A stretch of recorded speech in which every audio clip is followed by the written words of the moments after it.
In position. Area secure.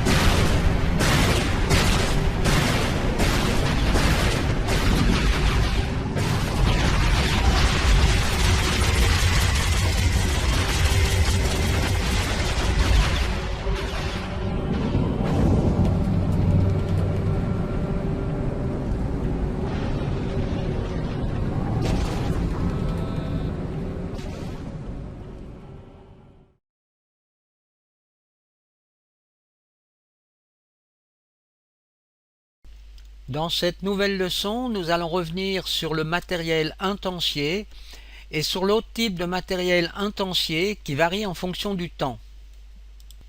Je commence par créer dans Photoshop une texture avec un canal alpha, et dans le canal alpha se trouvent donc les chiffres 1, 2, 3 et 4. Je sauve cette texture au format TGA 32 bits pour prendre en compte le canal alpha. J'importe la texture dans l'explorateur de matière. Donc voilà la texture. Ensuite, je crée une nouvelle matière que j'appelle 4 couleurs. Dans cette nouvelle matière, je mets donc les modules suivants. Ensuite, ici, vous voyez dans le preview, je suis en mode translucide, ce qui me permet d'attaquer l'entrée opacité. Sur le texture SEM qui se trouve ici, je mets la texture donc, que je viens de créer, donc 4 couleurs alpha. J'ajoute à cet endroit un vecteur paramètre, donc un module que l'on va pouvoir télécommander depuis l'extérieur. Alors ici, je mets par défaut 1 sur toutes les valeurs RGB et le canal alpha, et j'appelle ici ce paramètre Texture Bright. Je fais la même chose à cet endroit pour les offsets que j'appelle UV Offset, et cette fois-ci je mets 0 partout et 1 sur le canal alpha, mais on va prendre ici en considération que les valeurs X et Y, U et V, avec le masque qui se trouve ici. Donc là j'ai un texture coordonnée, ici j'ai un constante de vecteur qui est à 1, et là j'ai un scalar paramètre, donc ce type de module qui va me permettre de commander le canal alpha et de jouer sur l'opacité de la matière. Le scalar paramètre prend le nom de alpha scale, donc échelle alpha. Ensuite, je crée deux matériaux intensiers. Alors, bouton droit, créer un nouveau matériel intensier mais constant. Alors ici, je vais mettre par exemple 1. Donc si je retourne dans l'explorateur, je vois donc ces deux matériaux intensiers, un que j'ai appelé 1 et l'autre que j'ai appelé 2. Maintenant, je vais attribuer ce matériel intensier à une static mesh. J'ai donc deux static mesh avec un matériel intensier différent par static mesh. Alors occupons-nous de cette première static mesh. Ici, j'ai l'éditeur de matériel intensier. Donc là, dans le parent, eh bien, on retrouve la matière donc d'origine. Donc cette matière. Si l'on développe maintenant les paramètres groupes, eh bien on retrouve donc les scalars paramètres et vecteurs paramètres. On agit en premier sur l'intensité donc de la matière. Alors je développe ici, je mets ceci actif. Donc là on voit, et là je peux augmenter donc en mettant par exemple 4.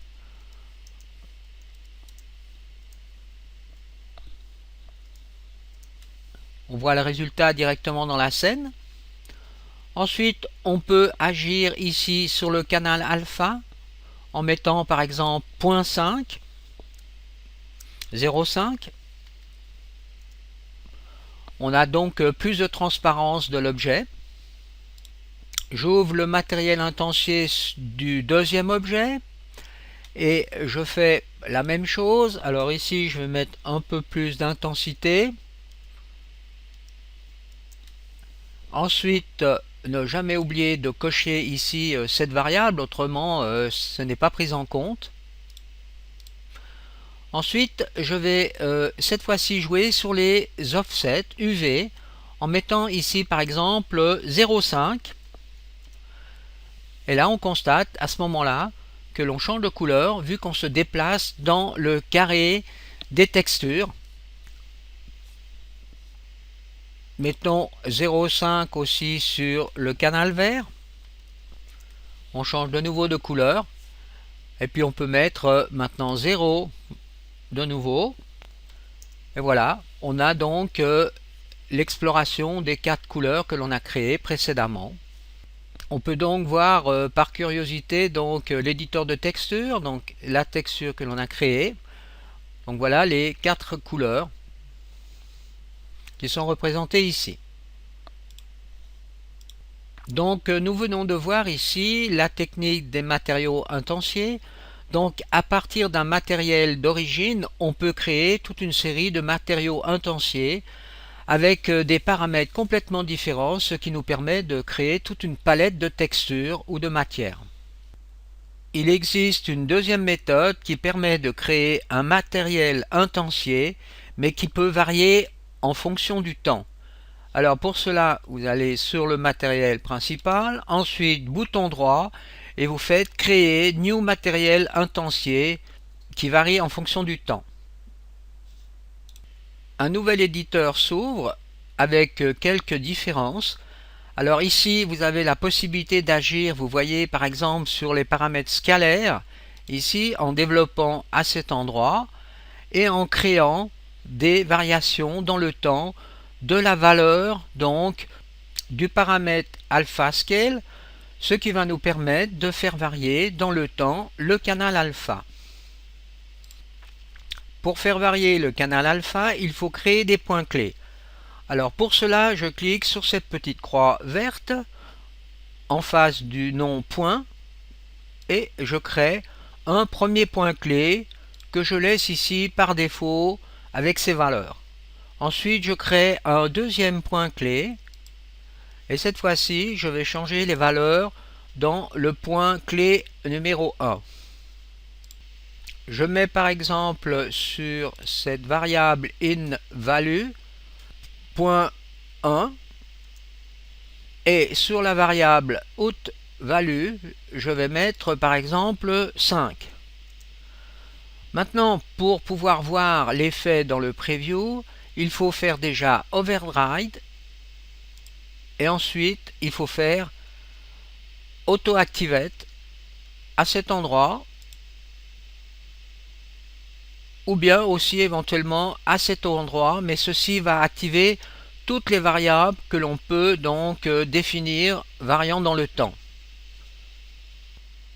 On peut faire varier la boucle de temps en agissant sur le paramètre cycle time. Je mets par exemple 2 secondes. Donc on voit dans le preview la variation dans le temps. Ici vous voyez, vous êtes en loop, donc c'est-à-dire que vous bouclez. Vous avez ici la possibilité de changer la courbe d'interpolation en choisissant par exemple une courbe constante.